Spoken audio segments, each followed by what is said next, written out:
Quarterback. We're back. We are back, baby. We are fucking back!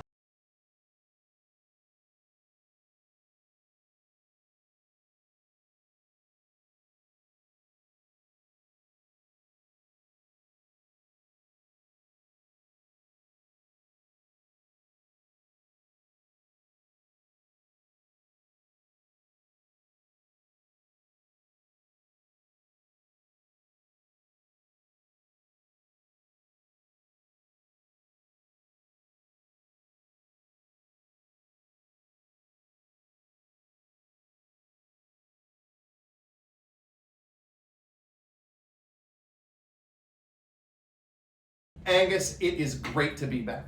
It is absolutely great to be back for another episode and season, which is now the 7th season of Logjam, 18th season of the League of Gentlemen.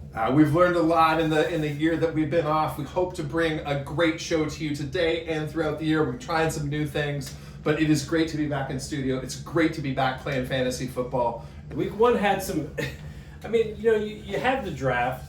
Every time I walk away from the draft, I feel like I have good, like this is a good shot. This could be the year. It's spring training all over again. Everybody starts at square one. But week 1 sets the tone. It really, really does. And speaking of setting the tone, week 1, let's get to our Game of the week. Absolutely. Keepers traveling into Stadio Azteca to take on the Zorros, the second inaugural game for your mother's Keepers and Mike Marandino.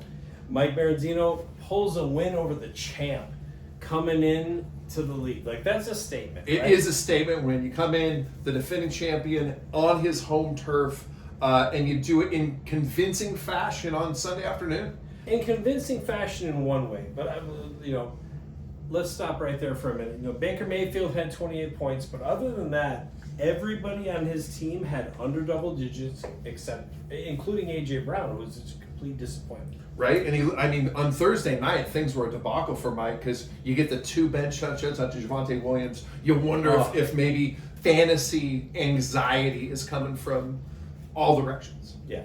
Well, luckily he played Joel, who didn't hit his normally 150 points. It was really kind of neck and neck once you balance it out, but there was a deficit coming into Monday night. Cairo Santos is the difference in this game. The year of the kicker, part 2. 6-point victory for the Keepers. Cairo Santos, 6 points, facing the indomitable lineup: Justin Jefferson, Aaron Jones, DeAndre Swift, who do put up 41 points on the board, but they come up 6 short. And, as the champ, Joel, you never want to come back from a title defense 0-1.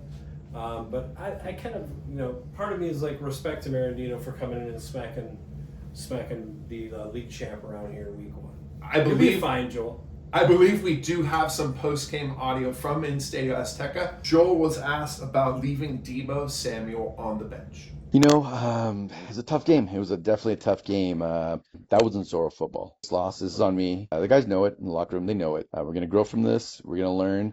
And we're going to continue playing Zorro football. Everybody. Game number 2, the Fury travel to Windy City Scoregasms in a game that sees 2 of our last 4 champions squaring off in week 1. Well, Gary on his home turf, 2-time out of the last 3 years champ, scored 140, which in our league is above, I would say, average. Yeah. So Gary comes out swinging, scores 8 points. Yeah. That was a complete disappointment. Yeah, JSN, who we tried to pawn off a couple of times during the offseason, ends up being a keeper, almost his leading scorer. McCaffrey, questionable to start, obviously commits to the bit. There's no way you're sitting him. He puts up 23 to lead the team. And CD, despite Dak being terrible, puts up a 20-burger.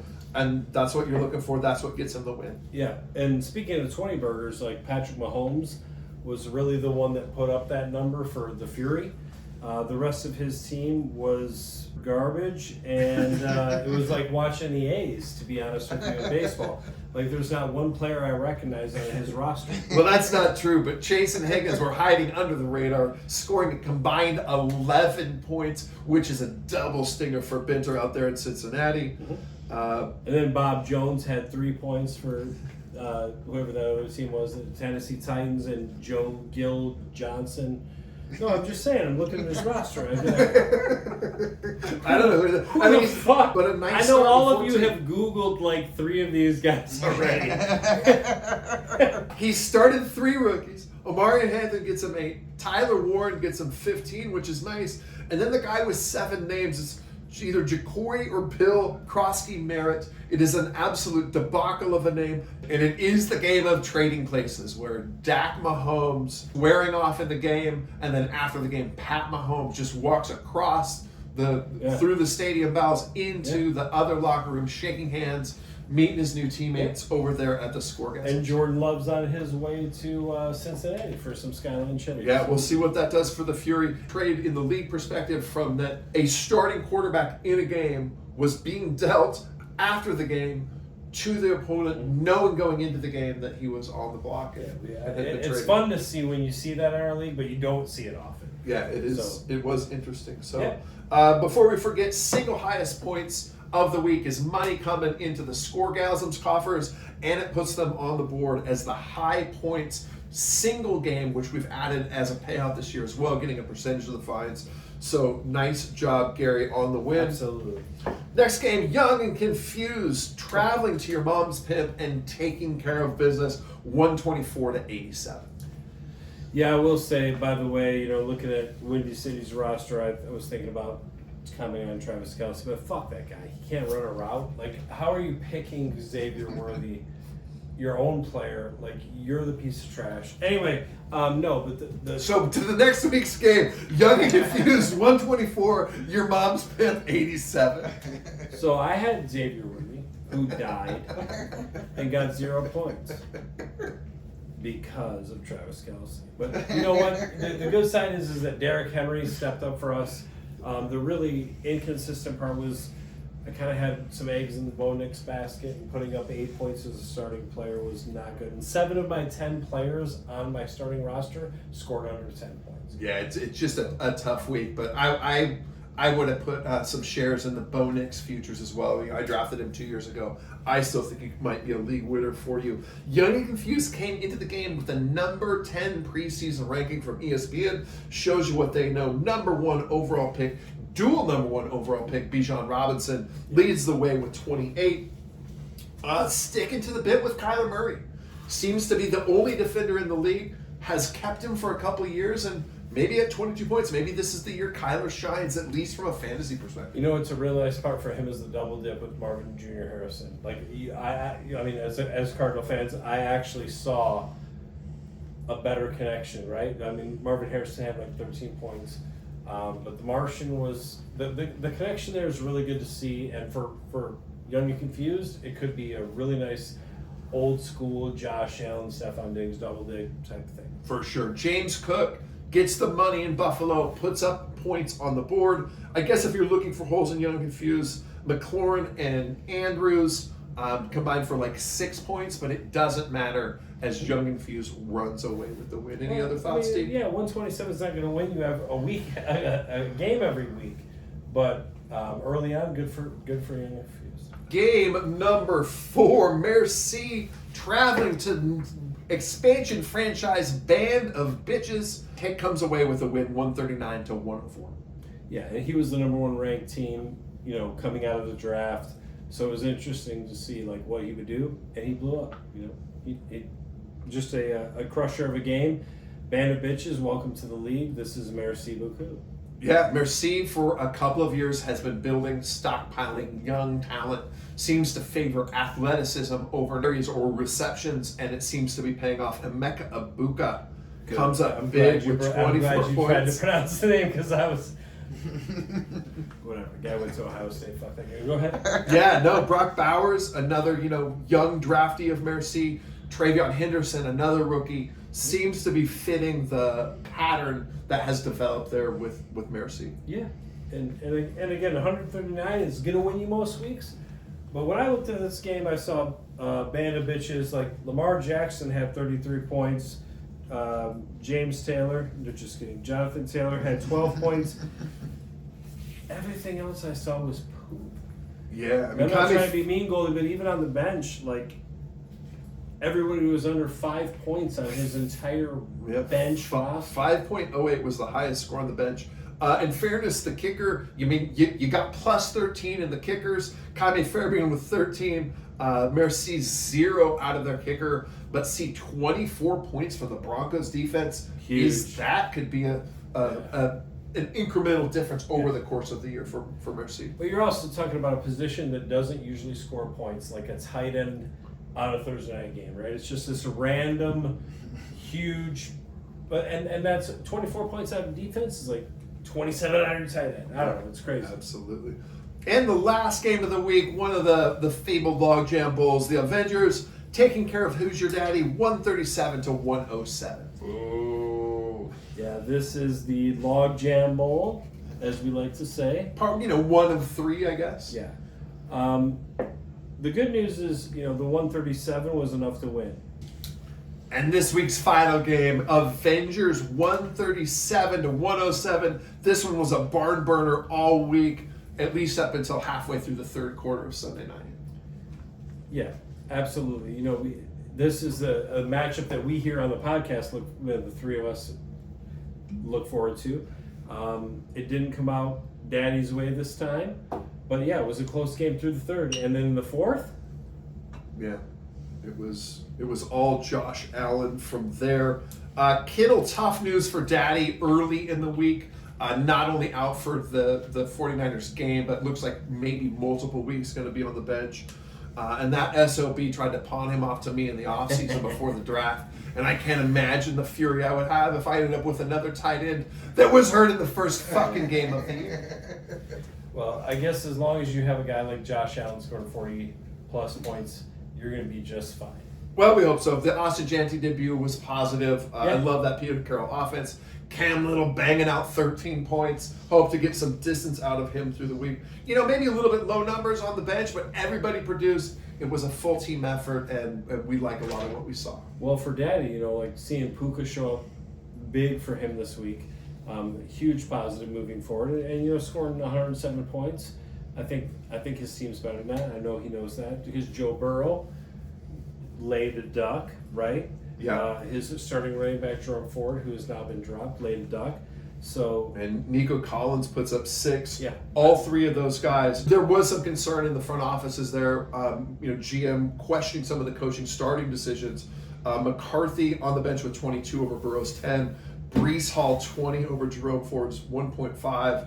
And Keenan Allen over Nico. I think that margin might have been enough to get Daddy over the hump this week. I agree with you, but nobody's starting J.J. McCarthy over Joe Burrow in week one of his. But there was room. You're saying there was a path. What I'm saying is in the future, I see Daddy making the adjustments here. He's got a good enough roster. He just lost to Avalon week one. And that takes us to next week's games. We're going to do a little traditional pick'em, see who wins. Both of our records are sterling and spotless. We are really, really good at this. So we're going to do that now. We're going to start with the only game involving two unbeaten teams this week. Windy City traveling into Avalon, and they show up on the books as an 11.5 point favorite. There is no love lost between these two organizations. 2 of Gary's championships went through the Avalon Avengers. So what I'm saying is, not only is this a disparity of teams that don't like each other, it's also a disparity of the height in the league. This is one of those games that really will stretch you out. Yeah, it dates back into days of Avalon ball. Mm-hmm. I don't know if you remember at the draft, Gary wasn't too happy about sitting at the non-champions table. 2 guys this year took it great. Steve was happy with it. There was a draft where I thought Avalon ball was canceled because of the proximity of closeness to the ground throwing. There are a number of rumors as to why Avalon ball has been canceled. I will tell you this, playing in Avalon is a tough spot. So in this game, give me Avalon and the points. Oh wow, I don't know. A lot of questions in Avalon. Wondering are some of the rookies ready? Is it RJ Harvey's season? Is Travis Hunter showing enough to go into starting lineup? And I don't know. If we're doing picks, I think the murderer's row that Windy City is rolling at people. Saquon, CMC, Neighbors, No, Lamb. he's He's got the most points in the league. There is 0% chance Allen's going to win this. Yeah. Take Windy City and give the points. Game number 2, the MILF Bowl. Your mom's pimp, a 4.5-point favorite, traveling into Gabagool Stadium in Sicily, where the Keepers are playing their home games this season. Who do you think's going to win, buddy? I don't know. Gabagool. I gotta think about it. Boom ding lobster. I'm taking the Pimps, and I'll take the points. I love playing these games. It's great that Mike's back in the league. I'm excited to play him, even though he copied my team name somewhat. That's going to cost him this week. Absolutely. Pimp trying to get off the schneid. Keepers trying to stay undefeated. I think they're going to be distracted by off the field issues, some of the copyright complaints. Butt licking. Absolutely. I'm going to take the Pips minus the points. Zorro's overwhelming favorite. 2 0-1 teams traveling. He doesn't travel to North Phoenix. The Fury are playing in a temporary stadium. Yeah. They're building Firebrand Stadium in North Phoenix, but this year they're playing up there in Provo at Lavelle Edwards Stadium on the campus of Brigham Young University. Questions at QB for for the Fury. Jordan Love probably going to start for him. The new acquisition. We get rid of him. We get rid of Pat Mahomes, and we see what kind of leadership Love. Yeah. I mean, I know that Chris believes in through me trying to counter trades, that Chris believes in Jordan Love extensively, and through watching what the Packers did in Week 1, I don't know that he's wrong. Yeah, I don't know. I think the Zorros are probably going to take this one. I don't know about 17 points though, so I'll take the Zorros on the money line, but put me down for the Zorros. I'll take the Fury with the points. Okay, there we go. We go against each other there. We got it. Young and confused 1-0, traveling to the JCC Arena to take on the Band of Bitches in their first home opener of the season. Yeah, and we all know how this is going to go, right?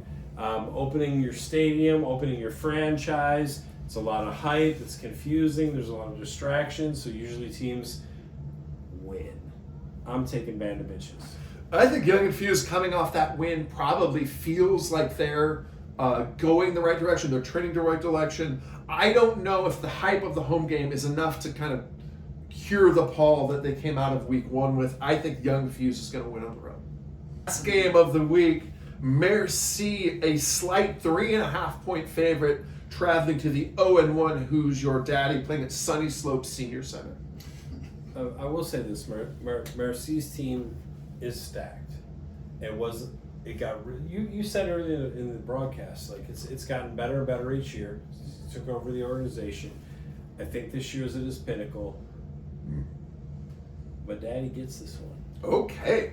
Really zigged when I thought you were going to zag there. Daddy gets this one. You talked me into Mercy's roster. That's my lock of the week. Lock of the week. Who's your daddy? We're going to put that down for Darren. Merci in my book with the points. Well, that's last week's games. For those of you that are new to the league, Mike and Goldie, if you haven't seen this segment before, we take questions out of our email box. You can find us, talk to us, send us questions, make us comments. You can find us on the web at Mike Oxenfire at gmail.com. That large or Mike, speaking of which, anything in that old dusty mailbag? Up for a while since February of 2023, and going back, Must be ones of emails in there. Well, actually, I've got one here, dated February 1st, 2023. It's from Ari's Cats at yahmeow.com. Give me back my fucking league. I think we should move on, Tom. Anything else in the mailbag? Yeah, we have one from Merci Beaucoup owner, C. Faulkner. What we got? Brosifs, long time no pod. I'm vibing on the North Rim, camping in tortoiseshell yurts and crafting umbrellas out of ayahuasca resin. Anyway, when is the trade deadline this year? Incredible question, Steve. Good thing you asked. The trade deadline this year, Wednesday, November 19th. Coincidentally, it's the league mid-season meeting. If it's not on your calendar, put it on your calendar already. Really a great time. The trade deadline typically is fast and furious. processes the trades. They are going to be processed before Week 12 games. So mark it down. A 10. What's else in the mailbag? Any other questions there, Mike? We got one more here. July 7th from Jilted League founder at cats.com. And he's asking, is there any truth to the rumor that there may be an opening in the league this year? Ooh, I wish. Yeah, we should have known that before the meeting. check that mailbox. Maybe Benno should have known that before sending the text. I don't know. I think maybe it's time to get out of that segment, guys. Thank you so much for tuning in. It's been an absolute joy to be back in the seat. Yeah.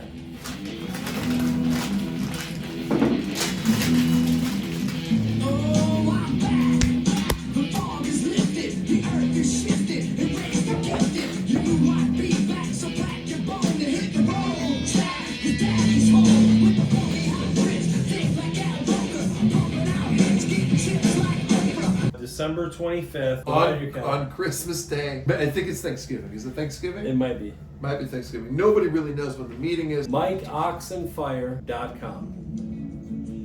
.large.org. Huge. How many times have you seen his penis? It's fucking huge. Org. .large.org. And put it away. No, nobody needs to see it. All right, that takes us to next week's game. Windy City travels to Glastonbury in Somerset, Arthurian legend of Avalon. Oh my god, that is ridiculous.